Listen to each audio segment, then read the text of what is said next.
Hello, my beautiful diamonds and my TikTokers and my Teletubbies. You know, I'm always interested in trying to do what's best for my ladies. I'm always interested in that. Let me just adjust this a little bit over here because I don't want to have a hard time with you hearing me. I'm always looking out for your best interests, and that's why I am going to share this with you today in terms of wanting to go from being dependent to being independent, and why I feel, this is just my personal view, you don't have to agree, why I feel women should pay 50-50 in today's world. Now, maybe way back in the post-war years, it was a different story, but in today's world, I feel that women should pay 50-50 for their own safety. So let's talk about finances and why it's crucial for us to contribute equally when it comes to paying the bills. First off, when you're relying solely on your partner to cover all the expenses, that puts you in a very vulnerable position. What if something happens to them? Like, what if they lose their job or they get sick?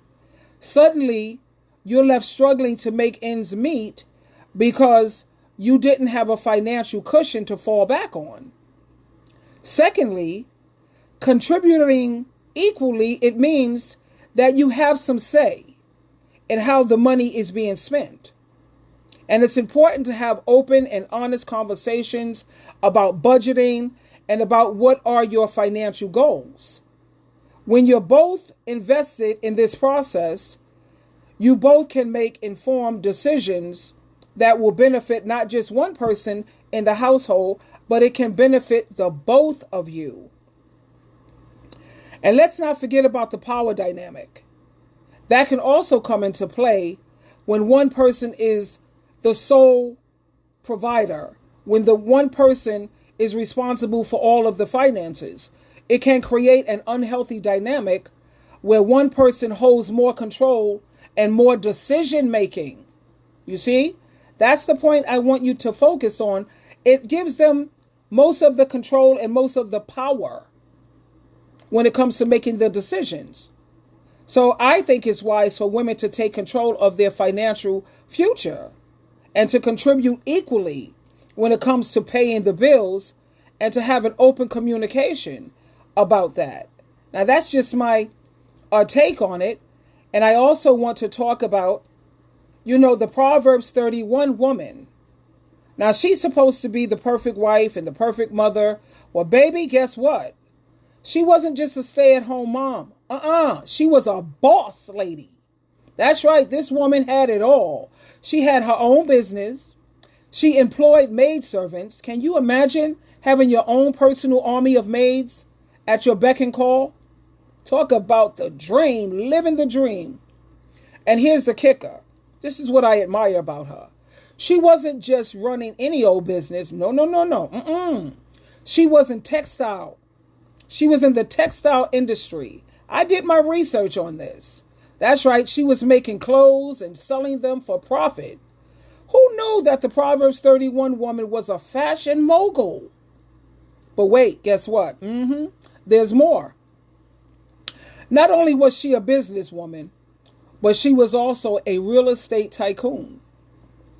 She bought and sold land like it was nobody's business. I mean, think about it. Who needs a man when you've got skills like that?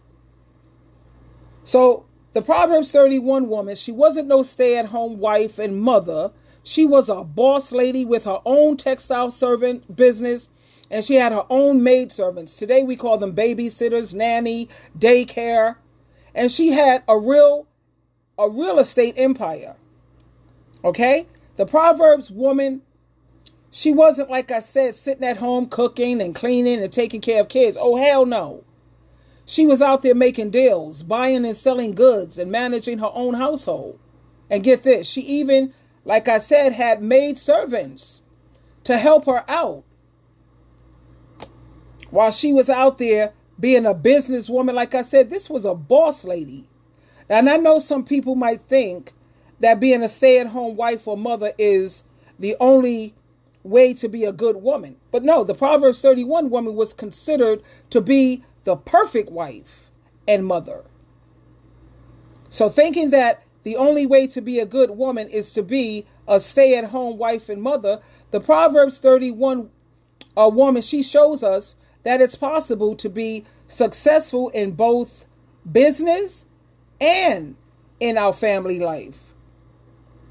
That's right. So if you want to pursue a career or you want to start your own business, please don't let anyone tell you that you can't do it. You can be just as amazing, just as virtuous as the Proverbs 31 woman. She got portrayed, I keep thinking about that. She was portrayed as the ideal and perfect wife and mother. And many people didn't know that she was a businesswoman. That's right, you heard right. I love the fact that she didn't just stay at home. She had a brain that worked. She was a woman who knew how to make money and manage her household at the same time. I like how it says at Proverbs 31, verse 16, it says that she looked at land and she bought it. She uses the money she has earned and she plants a vineyard. She works very hard. She is strong and able to do much work. This means, check this out, she was involved in real estate and agriculture. Those are two industries that require knowledge and skill.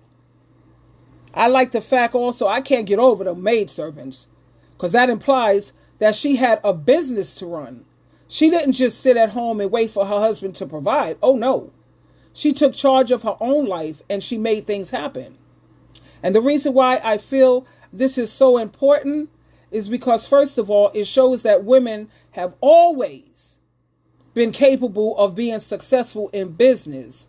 And it's not just a new trend or something that only modern women of today can do. Women have always had the entrepreneurial spirit since ancient times. Another reason is it challenges this stereotype that women should only focus on domestic duties. The Proverbs 31 woman, she proves that it's important to balance both work and family life without sacrificing one for the other. So I want us to be reminded that we should focus on the excellence of our life in all areas. And don't just sit around waiting for your husband's paycheck, because the Proverbs 31, no baby, she was a hard worker. She didn't just sit around waiting for this man to pay all the bills. No. That's right. And that's why one of the key things that makes this woman, she stands out from all other women. She had an entrepreneurial spirit. She didn't rely on her husband's income to provide for her or her family. Instead, she used her skills, her talents to create multiple streams of income. She was a skilled seamstress, made her own clothes for not only herself and her family, but she also sold them in the marketplace. So she must have been one hell of a designer. She was a smart businesswoman, and she invested, check this out, on weaves, wigs, nails that look like claws, circus clown makeup. Nah, she was smart. She invested in real estate and vineyards and agriculture. She was also generous when it came to helping poor people as well, people who were needy and poor. She was in a position where she could help others. She was a wise money manager. She didn't waste her resources on frivolous things like we see these women. I want a man who's going to buy me. Child, no. Nuh-uh. She didn't waste her resources on foolishness, but she made sure that she was to save and invested her money wisely. She knew the value of hard work, and she didn't take shortcuts, and she damn sure didn't rely on handouts. So I think we can learn here that we should be independent, resourceful, and hardworking. We can also learn to use our skills and our talents to create opportunities not only for ourselves, but for our families. We have to learn to be wise money managers and not rely on other people to provide for us. And I can't put enough emphasis on how she didn't sit around waiting for her husband's paycheck and for him to pay for everything. She took charge of her life and her family's well-being, and we should do the same thing. That's all I'm saying. So for all these people who don't believe in 50-50, I noticed that you have 50% of women who don't believe in 50-50 and they feel that the man should pay for everything. And then you have 50% of women who are like me, who believe in the 50-50 thing, because when it comes to the power dynamic, sweetheart, yeah, I will have some say so. Absolutely. So I just wanted to share that with you briefly. And it gives you some food for thought. And be careful. I want you to always be in a position where you're going to be okay. Always. Twinkle, twinkle, twinkle.